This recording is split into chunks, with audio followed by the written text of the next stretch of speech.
Hey everybody, तो मैं लेकर आ चुकी हूँ आपके लिए कक्षा 12वीं इतिहास की प्रश्न बैंक 2020-21 का सॉल्यूशन।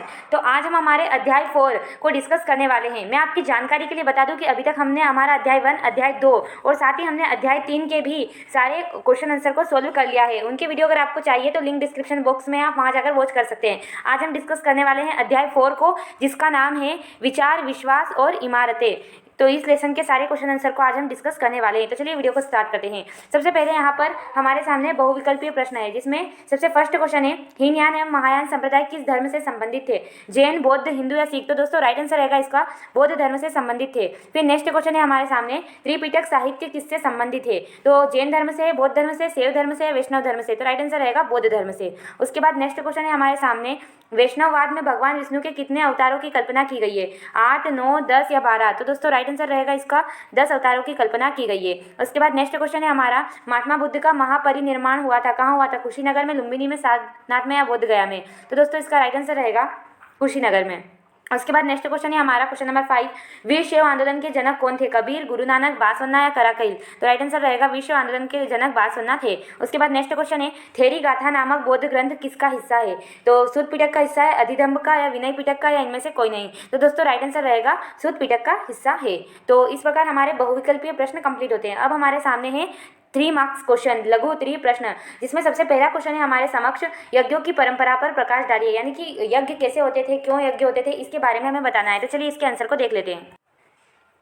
सो फ्रेंड्स, जैसा कि आप स्क्रीन पर देख सकते हैं, यज्ञ की परंपरा। यज्ञ की परंपरा के अंतर्गत यज्ञ सामूहिक रूप से होते थे। बाद में कुछ यज्ञ घरों के मालिकों द्वारा किए जाने लगे थे। वैदिक ऋग्वेद में संग्रहित अग्नि, इंद्र, सोम आदि देवताओं की स्तुति का उच्चारण यज्ञ में किया जाता था, यानी कि उनके मंत्रों का उच्चारण भी यज्ञ के समय किया जाता था। साथ ही राजसयु और अश्वमेघ जैसे जटिल यज्ञ सरदार और राजा किया करते थे। जैसा कि आपको पता है, श्री राम जी ने अश्वमेघ यज्ञ करवाया था। उसमें क्या होता है कि जो अश्व यानी कि घोड़ा को यज्ञ करने के उपरांत उसे छोड़ दिया जाता है, और वो जहाँ जहाँ विचरण करता है, जहाँ जहाँ घूमता है, उस पर उस जिसने ये यज्ञ करवाया है उसका अधिकार हो जाता था। तो इसे अश्वमेघ यज्ञ कहते हैं। तो ये जो बड़े बड़े यज्ञ थे, ये सरदार और राजा करवाते थे। उसके बाद सामान्यतः यज्ञ निम्नलिखित इच्छाओं की पूर्ति के लिए होते थे, जैसे कि मवेशी के लिए, बेटे के लिए, स्वास्थ्य के लिए, साथ ही लंबी उम्र के लिए भी यज्ञ करवाए जाते थे। तो इस प्रकार आपको यज्ञ की परंपरा पर प्रकाश डालिए का आंसर लिखना है। तो आप एक काम कर लीजिए, यहाँ से यहाँ तक का स्क्रीनशॉट ले लीजिए, यहाँ से यहाँ तक, और उसके बाद एक स्क्रीनशॉट यहाँ से यहाँ तक का ले लीजिए। सो आई होप आपने स्क्रीनशॉट ले लिया होगा। चलिए हम नेक्स्ट क्वेश्चन की तरफ आगे बढ़ते हैं। जैसा कि फ्रेंड आप देख सकते हैं, हमारा नेक्स्ट क्वेश्चन है, महावीर स्वामी के संदेश को समझाइए। यानी कि जो जैन धर्म के महावीर स्वामी जी थे, उन्होंने क्या क्या शिक्षाएं दी, उनके बारे में हमें बताना है। तो चलिए इसके आंसर को देख लेते हैं। सो गाइस, जैसा कि आप स्क्रीन पर देख सकते हैं, महावीर स्वामी के निम्नलिखित संदेश थे। पहला, संपूर्ण विश्व प्राणवान है और यह माना जाता है कि पत्थर, चट्टान, जीव जंतु सभी में क्या होता है? जीवन होता है। दूसरी बात उन्होंने कही कि जीवों के प्रति अहिंसा का भाव होना चाहिए, खासकर इंसानों, जानवरों, पेड़ पौधे और कीड़ों मकोड़ों को न मारना चाहिए, यानी कि उन्होंने अहिंसा पर महत्व दिया। उसके बाद थर्ड जो शिक्षा उन्होंने दी, संदेश दिया, वो था कि जैन मान्यता के अनुसार जन्म और पुनर्जन्म का चक्र कर्म पर आधारित होता है, अतः मानव को उचित कर्म करना चाहिए। और जो फोर्थ शिक्षा या संदेश उन्होंने दिया, वो कि कर्म के चक्र से मुक्ति के लिए त्याग व तपस्या की जरूरत होती है। तो ये 4 उनके महावीर स्वामी के संदेश थे। तो चलिए आप इनका स्क्रीनशॉट ले लीजिए, यहाँ से यहाँ तक आप 2 का स्क्रीनशॉट ले लीजिए, और उसके बाद इन 2 का स्क्रीनशॉट ले लीजिए। सो चलिए अब हमारे नेक्स्ट क्वेश्चन की तरफ आगे बढ़ते हैं। जैसा कि फ्रेंड आप स्क्रीन पर देख सकते हैं, हमारा नेक्स्ट क्वेश्चन है, बौद्ध धर्म की 3 शिक्षाएं लिखिए। तो बौद्ध धर्म की क्या क्या शिक्षाएं थी, उनको देखना है। तो चलिए इसके आंसर को देख लेते हैं।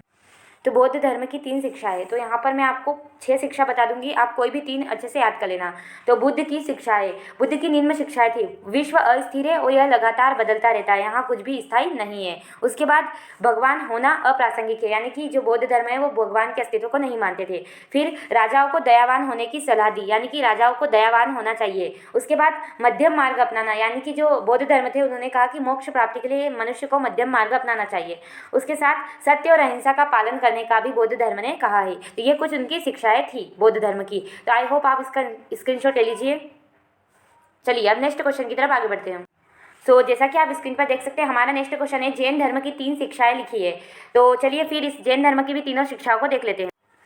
जैसा कि आप स्क्रीन पर देख सकते हैं, जैन धर्म की मुख्य 3 शिक्षाएं हैं। वेदों में अविश्वास। जैन धर्म की वेदों में कोई आस्था नहीं है। इस धर्म के अनुसार धार्मिक कर्मकांड व्यर्थ है तथा यज्ञ व बलि भी मोक्ष के साधन नहीं है। ये उनकी पहली शिक्षा है। दूसरी शिक्षा है अहिंसा को महत्व देना, यानी कि जैन धर्म ने अहिंसा के सिद्धांत में विशेष आस्था प्रदर्शित की है। महावीर स्वामी के अनुसार किसी भी जीव की हत्या करना तथा उसकी आत्मा को कष्ट पहुंचाना पाप है। उसके बाद जो तीसरा उन्होंने बात की है कर्म सिद्धांत में विश्वास। जैन धर्म के अनुसार मनुष्य को उत्तम कर्म करना चाहिए क्योंकि उसे अपने कर्मों का फल भोगना पड़ता है। उसके बाद जाति व्यवस्था में अविश्वास। तो जैन धर्म जाति व्यवस्था का भी विरोध करता है तथा समानता पर बल देता है। जैन धर्म के अनुसार धर्म के द्वार सभी के लिए खुले हैं, यानी कि कोई भी किसी भी धर्म में अपनी इच्छा अनुसार प्रवेश कर सकता है। तो ये 4 इसके शिक्षाएं थी या सिद्धांत थे। तो आप इनका स्क्रीनशॉट ले लीजिए। सबसे पहले आप इसका ले लीजिए, उसके बाद इसका, और उसके बाद इसका और अब इसका। आई होप आपने स्क्रीनशॉट ले लिया होगा। चलिए हम अपने नेक्स्ट क्वेश्चन की तरफ आगे बढ़ते हैं। जैसा कि फ्रेंड आप स्क्रीन पर देख सकते हैं, हमारा नेक्स्ट क्वेश्चन है जैन और बौद्ध धर्म की 3 समानताएं लिखिए। अभी हमने जैन व बौद्ध धर्म की 3 शिक्षाएं देखी, अब हमें उनकी 3 समानताएं देखना है। तो चलिए इसके आंसर। फ्रेंड आप स्क्रीन पर देख सकते हैं बौद्ध धर्म और जैन धर्म की समानताएं। तो बौद्ध धर्म और जैन धर्म में निम्नलिखित समानताएं थी। बौद्ध धर्म तथा जैन धर्म दोनों ही वेदों की प्रामाणिकता को नहीं मानते थे, यानी कि दोनों वेदों पर विश्वास नहीं करते थे। दूसरी बात है, दोनों धर्म ईश्वर में विश्वास नहीं रखते थे, यानी कि दोनों ही ईश्वर के अस्तित्व को नकारते थे। दूसरी बात है अहिंसा एवं विशेष अहिंसा जो है उस पर विशेष बल देते थे। साथ ही कर्म के सिद्धांत पर दोनों ही धर्मों की प्रमुख आस्था थी। दोनों ही धर्म जाति प्रथा के प्रबल विरोधी थे। तो ये कुछ समानताएं थी बौद्ध धर्म तथा जैन धर्म में। तो आप इसका स्क्रीनशॉट ले लीजिए। आई होप आपने स्क्रीनशॉट ले लिया होगा। चलिए अपन अपने नेक्स्ट क्वेश्चन की तरफ आगे बढ़ते हैं। गाइस अब हमारे सामने 5 मार्क्स के लॉन्ग क्वेश्चन है। तो चलिए इनको सोल्व कर लेते हैं। सबसे फर्स्ट क्वेश्चन है इसका, क्या कारण है कि बौद्ध धर्म भारत की सीमाओं को पार कर विदेशों तक पहुंच गया जबकि जैन धर्म भारत तक ही सीमित रहा। तो चलिए इनके कारणों को देख लेते हैं। जैसा कि आप स्क्रीन पर देख सकते हैं, निम्नलिखित कारण हैं जिनका विवरण निम्नानुसार है। पहला कारण है राजकीय आश्रय का अभाव, क्योंकि अशोक, कनिष्क आदि जैसे अनेक महान नरेश हुए जिन्होंने बौद्ध धर्म का प्रचार प्रसार किया और उनके प्रचार प्रसार में अपनी जान लगा दी। लेकिन जैन धर्म में ऐसे महान नरेश नहीं मिले, अर्थात जैन धर्म को राजकीय आश्रय के अभाव में वह आगे नहीं बढ़ सका, अर्थात फैल न सका। उसके बाद दूसरा कारण है कठोर तपस्या। बौद्ध धर्म में मोक्ष प्राप्ति के लिए मध्यम मार्ग पर चलने पर बल दिया, किंतु जैन धर्म में निर्वाण प्राप्ति के लिए कठोर तप तथा उपवासों को आवश्यक माना। किंतु सामान्य गृहस्थ व्यक्ति को इस प्रकार का तपस्वी जीवन जीना संभव नहीं था, इसलिए लोग ज्यादातर जैन धर्म की तरफ आकर्षित नहीं हुए क्योंकि वहाँ पे कठोर तपस्या थी। तो दूसरा ये कारण रहेगा। तीसरा कारण रहेगा प्रचारकों की कमजोर भूमिका, यानी कि किसी भी धर्म के प्रसार में उसके प्रचारकों की अहम भूमिका होती है कि कौन लोग उसे प्रचार कर रहे हैं, उस धर्म का प्रसार कर रहे हैं। तो जैन धर्म में बाद में अच्छे धर्म प्रचारकों का अभाव हो गया, जैन धर्म के प्रसार का मार्ग अवरुद्ध हो गया, जिससे जैन धर्म भारत तक ही सीमित रह गया। तो यह तीसरा मुख्य कारण है। फिर चौथा कारण है सिद्धांत की कठोरता, यानी कि बौद्ध धर्म के सिद्धांत सामान्य तथा सार्वभौमिक थे, परंतु जैन धर्म के सिद्धांत अत्यंत कठोर थे जिनका सर्वसाधारण लोग सुगमतापूर्वक पालन नहीं कर सकते थे। जैसे कि हमारा जैन धर्म का अहिंसा का सिद्धांत अत्यंत कठिन था, जिसे सामान्य लोग इसमें रुचि नहीं लेते थे। उस कारण भी यह आगे नहीं बढ़ सका। उसके बाद यहाँ पर 5th कारण है जैन धर्म का विभाजन। तो महावीर की मृत्यु के बाद जैन धर्म 2 संप्रदायों में बढ़ गया, दिगंबर और श्वेतांबर। इन वर्गों में मतभेद के चलते जैन धर्म भारत तक ही सीमित रह गया। उसके बाद 6th पॉइंट बना सकते हैं हम संघ का संगठन, यानी कि जैन संघों की संगठनात्मक व्यवस्था राजतंत्रात्मक थी। उसमें धर्माचार्यों और सामान्य सदस्यों के विचारों तथा इच्छाओं की अवहेलना होती थी, क्योंकि सारा कुछ राजा के अंडर में चलता था, जिसके फलस्वरूप सामान्य जनता की अभिरुचि कम हो गई। और इसी के कारण क्या हुआ, बौद्ध धर्म तो सब जगह आगे बढ़ गया परंतु जैन धर्म भारत तक ही सीमित रह गया। तो आप इसका स्क्रीनशॉट ले लीजिए। सबसे पहले आप इस पॉइंट का स्क्रीनशॉट ले लीजिए, उसके बाद इस पॉइंट का, उसके बाद इस पॉइंट का, और उसके बाद इस पॉइंट का, उसके बाद इस पॉइंट का, और उसके बाद इस पॉइंट का। आप आई होप आपने सारे स्क्रीनशॉट ले लिए होंगे। चलिए अब हमारे नेक्स्ट क्वेश्चन को देख लेते हैं। जैसा कि फ्रेंड आप स्क्रीन पर देख सकते हैं, हमारा नेक्स्ट क्वेश्चन है पौराणिक हिंदू धर्म के उदय को स्पष्ट कीजिए, यानी कि जो हिंदू धर्म है उसका उद्गम कैसे हुआ, वो कैसे स्टार्ट हुआ। तो इस बात को हमें स्पष्ट करना है। तो चलिए इसके आंसर को देख लेते हैं। जैसा कि आप स्क्रीन पर देख पा रहे हैं, पौराणिक हिंदू धर्म के उदय को स्पष्ट कीजिए। तो इसका आंसर रहेगा भारत में पौराणिक हिंदू धर्म का उदय वैष्णववाद से हुआ। यह माना जाता है कि पापियों के बढ़ते प्रभाव के कारण जब दुनिया में अव्यवस्था और विनाश की स्थिति हो जाती है, तब विश्व की रक्षा के लिए भगवान अलग अलग रूपों में अवतार लेते हैं। संभवतः अलग अलग अवतार देश के भिन्न भिन्न हिस्सों में लोकप्रिय थे। इन सभी स्थानीय देवताओं को विष्णु का रूप लेना एकीकृत रूप मान लेना एकीकृत धार्मिक परंपरा के निर्माण का महत्वपूर्ण तरीका है। हिंदू धर्म में वैष्णव वह हिंदू परंपरा जिसमें विष्णु को सबसे महत्वपूर्ण देवता माना जाता है, और शैव वह संकल्पना जिसमें शिव परमेश्वर है परंपराएं शामिल होती है।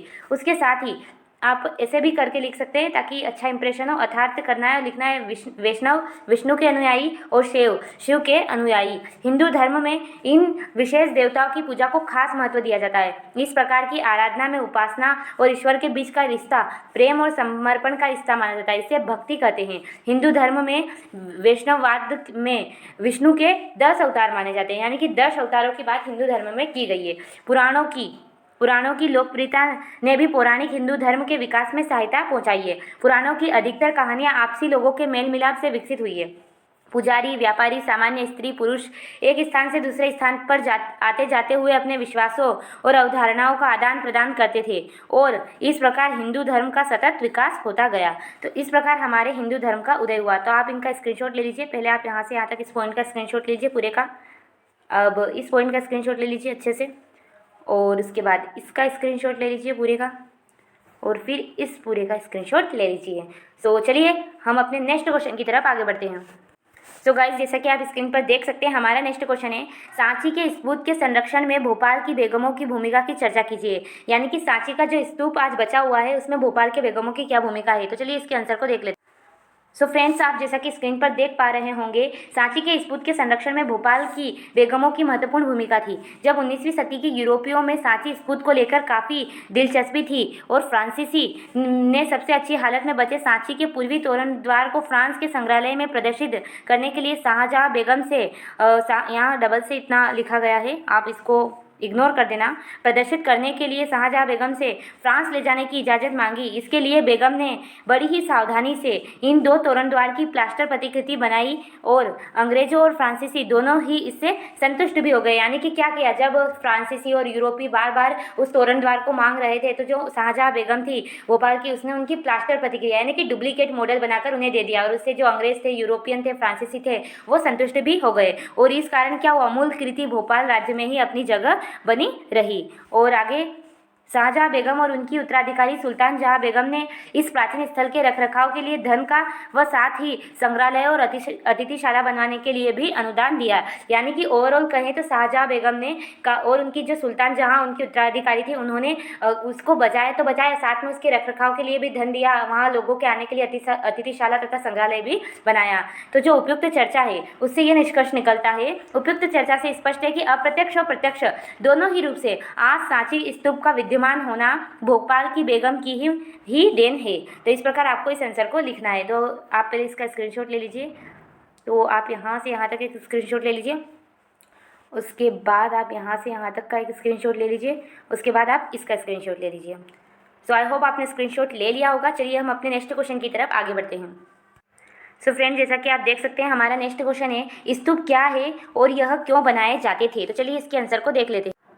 स्तूप का संस्कृत अर्थ टीला है। बौद्ध धर्म कुछ विशेष स्थान को पवित्र स्थान माना जाता है। इन जगहों पर बौद्ध धर्म के महानायक बुद्ध से जुड़े कुछ ऐसे उनकी अस्थियां या उनके द्वारा प्रयुक्त सामान गाड़ दिए गए थे। इन टीलों को ही क्या कहा जाता है, स्तूप कहा जाता है। जैसे कि मैं आपको डायग्राम बता दूं, ये इस प्रकार की जो आकृति होती है या इस प्रकार का जो इमारत बनी हुई होती है उसे ही हम स्तूप कहते हैं। तो ये आप अगर आपको बनाना आ जाए तो आप इसे बना सकते हो। और हाँ, अगर आपको सीखना हो तो आप यूट्यूब पर सर्च करके भी आसानी से सीख लेना। और हाँ, अब क्यों बनाए जाते हैं इसको देख लेते हैं। तो स्तूप बनाने की परंपरा बुद्ध से पहले की रही होगी, लेकिन वह बौद्ध धर्म से जुड़ गई, क्योंकि उनमें ऐसे विशेष अवशेष रहते थे जिनमें पवित्र समझा जाता था। इसलिए समुच्चय स्तूप को ही बुद्ध और बौद्ध धर्म के प्रतीक के रूप में प्रतिष्ठा मिली। अशोक वदन नामक एक ग्रंथ है।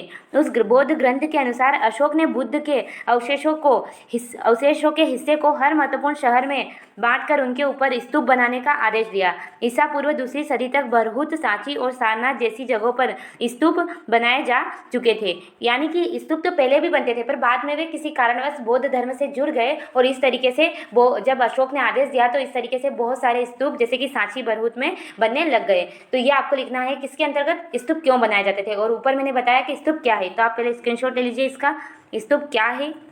उसके बाद आप स्तूप को भी स्क्रीनशॉट ले लीजिए ताकि अच्छा रहे। उसके बाद आप क्यों बनाए जाते थे इसका भी स्क्रीनशॉट ले लीजिए। पहले यहाँ से यहाँ तक का स्क्रीनशॉट, उसके बाद यहाँ से यहाँ तक का स्क्रीनशॉट ले लीजिए। सो आई होप आपने स्क्रीनशॉट ले लिया होगा। चलिए अपने नेक्स्ट क्वेश्चन की तरफ आगे बढ़ते हैं। सो गाइस, जैसा कि आप देख सकते हैं हमारा नेक्स्ट क्वेश्चन है, क्या उपनिषदों के दार्शनिक के विचार जो नियतवादी और भौतिकवादी से भिन्न थे, अपने जवाब के पक्ष में तर्क दीजिए। तो हमें यहाँ पे ये बताना है कि जो हमारे उपनिषद है उनके जो दार्शनिक के विचार है वो नियतवादी उन्हें कहते हैं जो नियति को मानते हैं कि हाँ, जो भगवान के द्वारा हमारे लाइफ में लिखा गया है वही होगा। और भौतिकीवादी वो लोग होते हैं जो इनके बिल्कुल विपरीत होते हैं, उन्हें भौतिकीवादी कहते हैं। तो क्या दार्शनिक के जो विचार थे वो इनसे भिन्न थे? तो चलिए इसके आंसर को देख लेते हैं। सो फ्रेंड, जैसा कि आप स्क्रीन पर देख पा रहे होंगे, हाँ, उपनिषदों के दार्शनिक के विचार नियतवादी तथा भौतिकीवादियों के विचार से पूर्णतः भिन्न थे।